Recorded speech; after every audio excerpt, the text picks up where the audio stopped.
السلام علیکم ورحمۃ اللہ وبرکاتہ۔ اعوذ باللہ من الشیطان الرجیم، بسم اللہ الرحمن الرحیم۔ فاستفتہم لربک البنات ولہم البنون ام خلقنا الملائکۃ اناثا وہم شاہدون الا انہم من افکہم لیقولون ولد اللہ وانہم لکاذبون اصطفى البنات على البنين ما لكم كيف تحكمون افلا تذكرون ام لكم سلطان مبين فأتوا بكتابكم ان كنتم صادقين صدق اللہ العلی العظیم۔ رب اشرح لي صدری ويسر لي امری واحلل عقدۃ من لسانی یفقہوا قولی رب زدنی علما۔ پھر ذرا ان لوگوں سے پوچھو، کیا یعنی ان کے دل کو یہ بات لگتی ہے کہ تمہارے رب کے لیے تو ہوں بیٹیاں اور ان کے لیے ہوں بیٹے؟ کیا واقعی ہم نے ملائکہ کو عورتیں ہی بنایا ہے اور یہ آنکھوں دیکھی بات کہہ رہے ہیں؟ خوب سن رکھو، دراصل یہ لوگ اپنی من گھڑت سے یہ بات کہتے ہیں کہ اللہ اولاد رکھتا ہے، اور فی الواقع یہ جھوٹے ہیں کہ اللہ نے بیٹوں کے بجائے بیٹیاں اپنے لیے پسند کر لیں۔ تمہیں کیا ہو گیا ہے؟ کیسے حکم لگا رہے ہو؟ کیا تمہیں ہوش نہیں آتا؟ یا پھر تمہارے پاس اپنی ان باتوں کے لیے کوئی صاف سند ہے؟ تو لاؤ اپنی وہ کتاب اگر تم سچے ہو۔ سورہ صافات کی تفسیر کا سلسلہ الحمدللہ جاری ہے۔ گزشتہ ہمارے مطالعے میں یونس علیہ السلام یونس علیہ السلام کے قصے کے متعلق قرآن مجید کی آیتیں اور تفسیر جو ہے آ چکی ہے الحمدللہ۔ اب اس کے بعد جو یہاں سے دوسرا مضمون شروع ہوتا ہے۔ پہلا مضمون آیت نمبر 11 سے شروع ہوا تھا، جس میں کفار مکہ کے سامنے یہ سوال رکھا گیا تھا کہ ان سے پوچھو، کیا ان کا پیدا کرنا زیادہ مشکل کام ہے یا ان چیزوں کا جو ہم نے پیدا کر رکھی ہیں؟ اب انہی کے سامنے یہ دوسرا سوال پیش کیا جا رہا۔ پہلا سوال کا منشا کفار کو ان کی اس گمراہی پر متنبہ کرنا تھا کہ وہ زندگی بعد موت اور جزا سزا کو غیر ممکن الوقوع سمجھتے تھے، اور اس پر نبی صلی اللہ علیہ وسلم کا مذاق اڑاتے تھے۔ اب یہ دوسرا سوال ان کی اس جہالت پر متنبہ کرنے کے لیے پیش کیا جا رہا کہ وہ اللہ تعالیٰ کی طرف اولاد منسوب کرتے تھے اور قیاسی گھوڑے دوڑا کر جس کا چاہتے تھے اللہ سے رشتہ جوڑ دیتے تھے۔ یہی یہاں سے اب ان سے سوال کیا جا رہا ہے، پوچھو کہ ان کے دل کو یہ بات لگتی ہے کہ تمہارے رب کے لیے تو ہو بیٹیاں اور ان کے لیے ہو بیٹے۔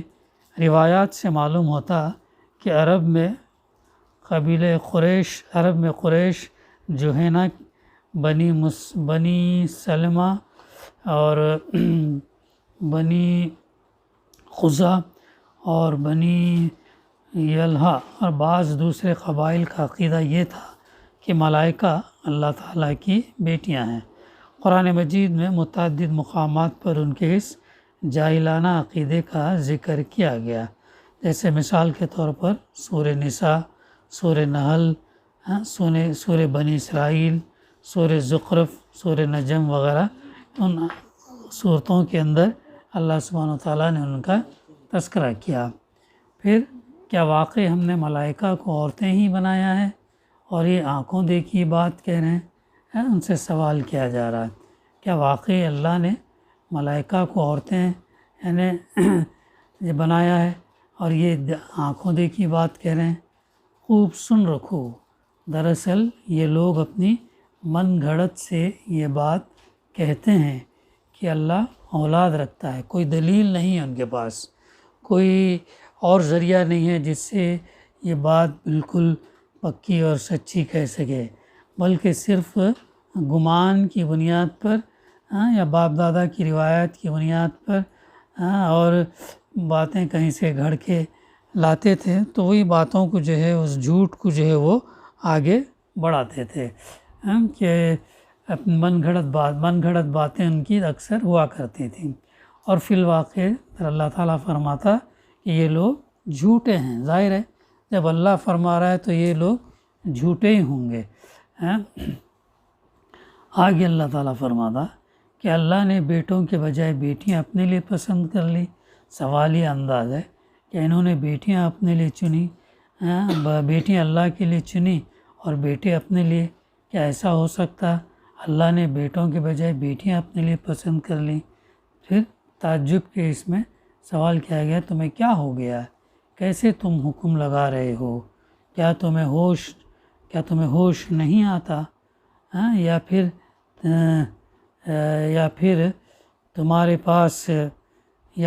تمہارے پاس اپنی ان باتوں کے لیے کوئی صاف سند ہے؟ اگر ایسی بات ہے تو لاؤ اپنی وہ کتاب اگر تم سچے ہو۔ یعنی ملائکہ کو اللہ تعالیٰ کی بیٹیاں قرار دینے کے لیے تفسیر ہے کے لیے دو ہی بنیادیں ہو سکتی ہیں، یا تو ایسی بات مشاہدے کی بنا پر کہی جا سکتی، یا پھر اس طرح کا دعویٰ کرنے والے کے پاس کوئی کتاب الہی ہونی چاہیے جس میں اللہ تعالیٰ نے خود یہ فرمایا ہو کہ ملائکہ میری بیٹیاں ہیں۔ تو یہ دو طریقے سے جو ہے بات یہ ہو سکتی ہے۔ اب اگر اس عقیدے کے قائلین نہ مشاہدے کا دعویٰ کر سکتے ہیں اور نہ کوئی کتاب الہی ایسی رکھتے ہیں جس میں یہ بات کہی گئی ہو، تو اس سے بڑی جہالت اور حماقت اور کیا ہو سکتی کہ محض ہوائی باتوں پر ایک دینی عقیدہ قائم کر لیا جائے اور خداوند عالم کی طرف ایسی باتیں منسوب کی جائیں جو صریحاً مزاح کا انگیز ہیں۔ یہ ہے وہ تفسیر میں جو ان آیتوں کے ضمن میں ہمارے سامنے بات آ رہی ہے۔ گویا یہ اللہ کے لیے بیٹیاں یہ منسوب کرتے تھے اور اپنے لیے بیٹے۔ آگے اللہ تعالیٰ فرما رہا ہے وَجَعَلُوا بَيْنَهُ وَبَيْنَ الْجِنَّةِ نَسَبًا، انہوں نے اللہ اور ملائکہ کے درمیان نسب کا رشتہ بنا رکھا ہے۔ یعنی اصل میں ملائکہ کے بجائے الجنہ کا لفظ یہاں پر استعمال ہوا، لیکن بعض اکابر مفسرین کا خیال ہے کہ یہاں جن کا لفظ اپنے لغوی مفہوم پوشیدہ مخلوق کے لحاظ سے ملائکہ کے لیے استعمال کیا گیا ہے، کیونکہ ملائکہ بھی اصلاً ایک پوشیدہ مخلوق ہی ہے، اور بات کا مضمون اسی بات کا تقاضا کرتا کہ یہاں الجنہ کے لفظ کو ملائکہ کے معنی میں لیا جائے۔ وَلَقَدْ عَلِمَتِ الْجِنَّةُ إِنَّهُمْ لَمُحْضَرُونَ، حالانکہ ملائکہ خوب جانتے ہیں کہ یہ لوگ مجرم کی حیثیت سے پیش ہونے والے ہیں، اور وہ کہتے ہیں کہ اللہ ان صفات سے پاک ہے جو اس کے خالص بندوں کے سوا دوسرے لوگ اس کی طرف منسوب کرتے ہیں۔ سبحان اللہ عما یصفون الا عباد اللہ المخلصین فإنکم وما تعبدون ما انتم علیہ بفاتنین الا من هو صال الجحیم وما منا الا له مقام معلوم وَإِنَّا لَنَحْنُ الصَّافُّونَ وَإِنَّا لَنَحْنُ الْمُسَبِّحُونَ، یعنی آگے بس تم اور تمہارے یہ معبود اللہ سے کسی کو پھیر نہیں سکتے مگر صرف اس کو جو دوزخ کی بھڑکتی ہوئی آگ میں جھلسنے والا ہو۔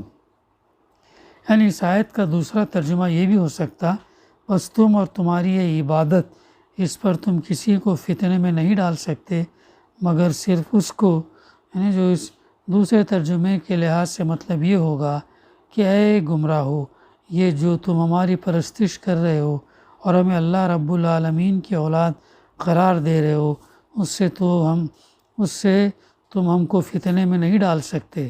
اس سے تو کوئی ایسا احمق ہی فتنے میں پڑ سکتا جس کی شامت سر پر سوار ہو۔ دوسرے الفاظ میں گویا فرشتے اپنے ان پرستاروں سے کہہ رہے ہیں کہ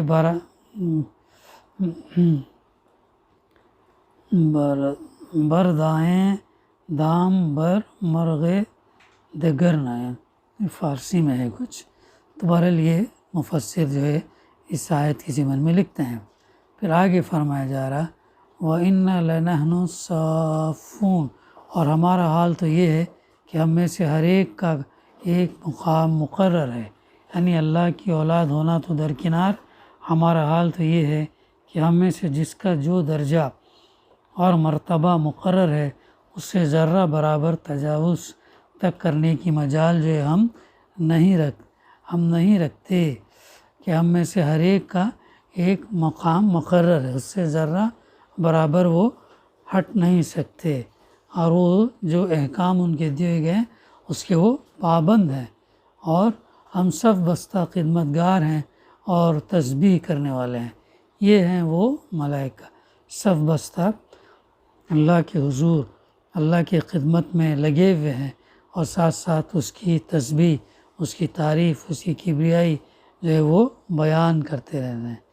یہ ہے وہ آیات سورہ صافات کی 149 سے 166 تک کی تلاوت، ترجمانی اور مختصر سی تفسیر جو ہے ہم نے اس کا مطالعہ کیا۔ ربنا تقبل منا انک انت السمیع العلیم وتب علینا انک انت التواب الرحیم، صلی اللہ تعالیٰ علی خیر خلقہ وعلی آلہ وصحبہ اجمعین، والحمد للہ رب العالمین۔